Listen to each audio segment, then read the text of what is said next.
Explorers have been coming to Antarctica for more than a century, and some of their attempts, as you can see, have ended in failure.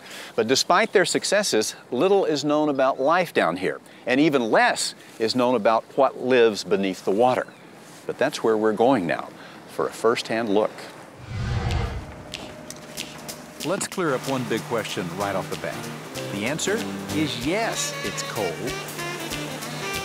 It is freezing in Antarctic waters. After all, the seas are full of ice.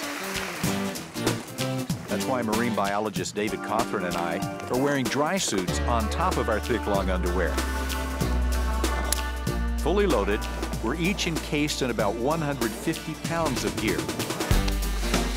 Enough equipment to practically have us sweating before we dive in 29-degree water.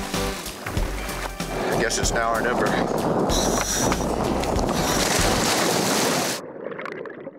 You're always on your way towards hypothermia in that kind of condition.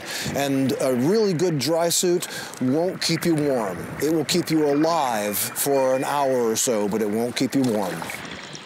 Swimming over a kelp bed, I spot one of Mother Nature's solutions for surviving this extreme cold.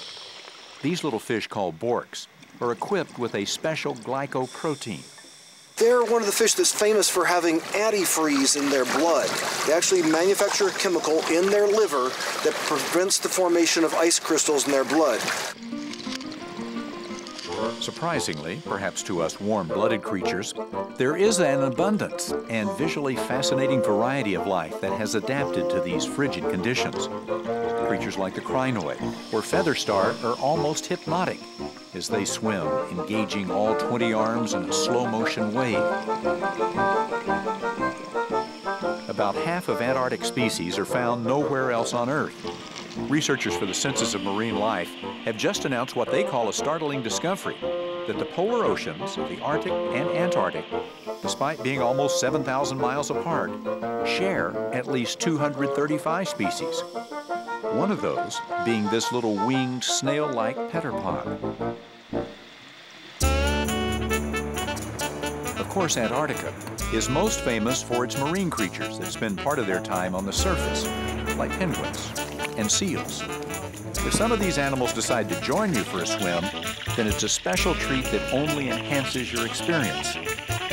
Unless your new dive buddy is a leopard seal. These top predators elicit a mixed emotion, as undersea specialist Lisa Trotter found out. I was down at about 50 feet and filming an anemone where I caught a reflection in my viewfinder and turned around to find a leopard seal, a rather large one, about 11 feet long, staring at me.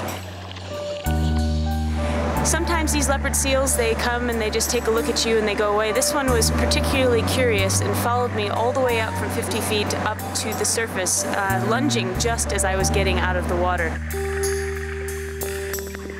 Once she was at the surface, Lisa finally had to call a Zodiac over to chase the seal away before she could get out of the water. Both Lisa and the seal managed to escape this encounter unharmed, but both probably left with lasting memories.